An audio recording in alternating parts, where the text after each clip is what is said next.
There's very few people in this valley that'll be able to retire. They're sitting there and they're going to have to struggle. I know some of them, they're in their 70s, still drive a logging truck.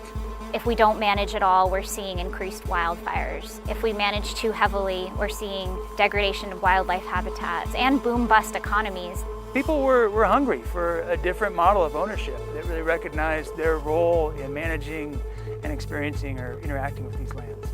I know.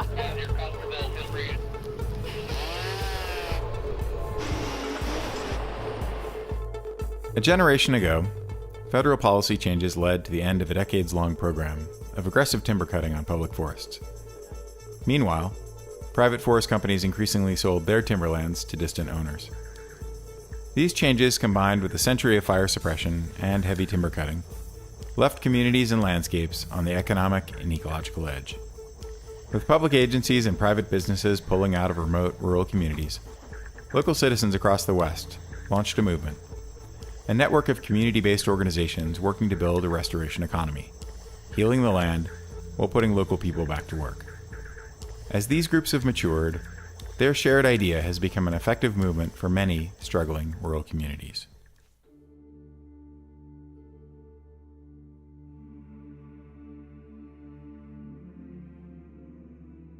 We're standing on the Mount Adams Community Forest. The community forest has been a very significant endeavor for our organization in that it has been a place that people can directly connect with. Through local ownership, it has restored or kind of rejuvenated a connection with the land where people have some say in how these lands are being managed, whether they're able to access it, what they're able to do when they do access it, how they benefit from some of the financial benefits or returns that come from managing this resource. I've lived in this valley all my life. I'm fourth generation here in the valley. When I was a kid, we used to be able to ride our motorbikes all over the hills, and everybody in the valley had a job.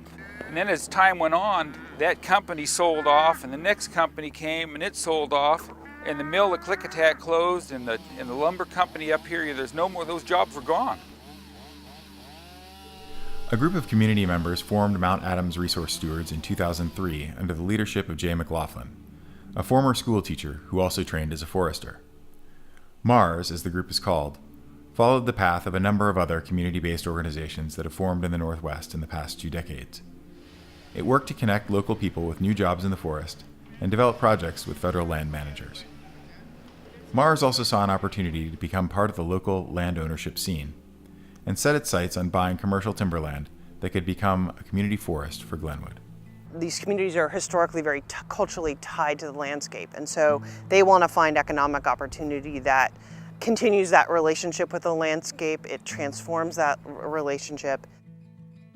MARS is one of a number of organizations in the Northwest working to strengthen the relationship between local people, government agencies, scientists, and other nonprofits through projects with both ecological and economic benefits for the community.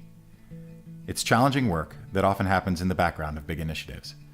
Community-based organizations like MARS are connectors, bringing together agencies with authority over public lands, landowners, investment capital, and local people who can work in the woods. I think the key is that these CBOs, although they're doing really important work, they are doing heroic work, they are doing thankless work, they are not doing it alone. They are supposed to be kind of a glue in the community that helps bring together and mobilize different actors.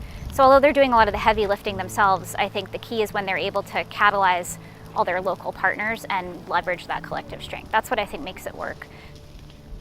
Something that's inspired us as far as the local capacity question. We recently became part of what's known as the Fire Adapted Communities Learning Network. And there were powerful narratives of local communities, local crews that showed up on the fire, and they'd been involved in prescribed burns there in the spring before the fires, long before the fires had hit. And they knew that ground. They knew where the safety zones were, they knew where the anchor spots were, they knew the places to put in the fire lines, and that gave them an advantage.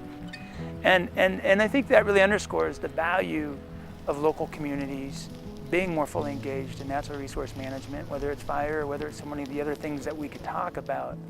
That there's a capacity need, there's a capacity gap that we can fill to hopefully improve the quality of how things like fire are managed on the landscape.